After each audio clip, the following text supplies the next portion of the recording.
সেই অসাধারণ ভিডিওটা দেখে মনটা একেবারে হারিয়ে গেল। মনে হচ্ছিল আমি কোনো রূপকথার বাগানের ভেতর দিয়ে হেঁটে আসছি। সূর্যের নরম আলো এখন পাম পাতার ফাঙ্কালে মাটিতে পড়ছিল, তখন প্রকৃতি নিজে বলে উঠছিল, দেখো, আমি এখনো বেঁচে আছি, আমি এখনো নিঃশব্দে শূন্য দূর বিলিয়ে আসছি।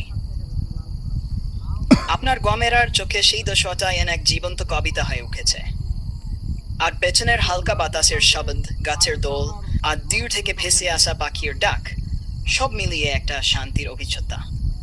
এই ভিডিওটা শুধু একটা দৃশ্য না, এটা একটা অনুভূতি। মনে হচ্ছে বিশ্বটা আসলে এখনো কত শান্ত, কত প্রাণবন্ত। ব্যস্ত জীবনের ভিড়ে দাঁড়িয়ে এমন এক টুকরো প্রকৃতির পরশ পাওয়া একটা পরম আশীর্বাদ। তামিম ভাই, আপনার ইনবক্সে একটা অনুরোধ রেখে দিলাম, এই ধরনের নতুন নতুন দৃশ্য আরো আনেন।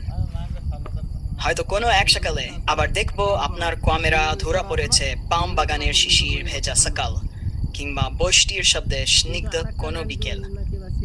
বিশ্বটা কেমন হয়েছে সেটা বুঝতে যাই আপনার চোখ দিয়ে। আপনি আমাদের দেখিয়ে দিন এই পৃথিবীর নিঃশব্দ শূন্যতর। মালয়েশিয়ার পাম বাগান হোক বা অন্য কোনো স্বপ্নময় প্রকৃতি,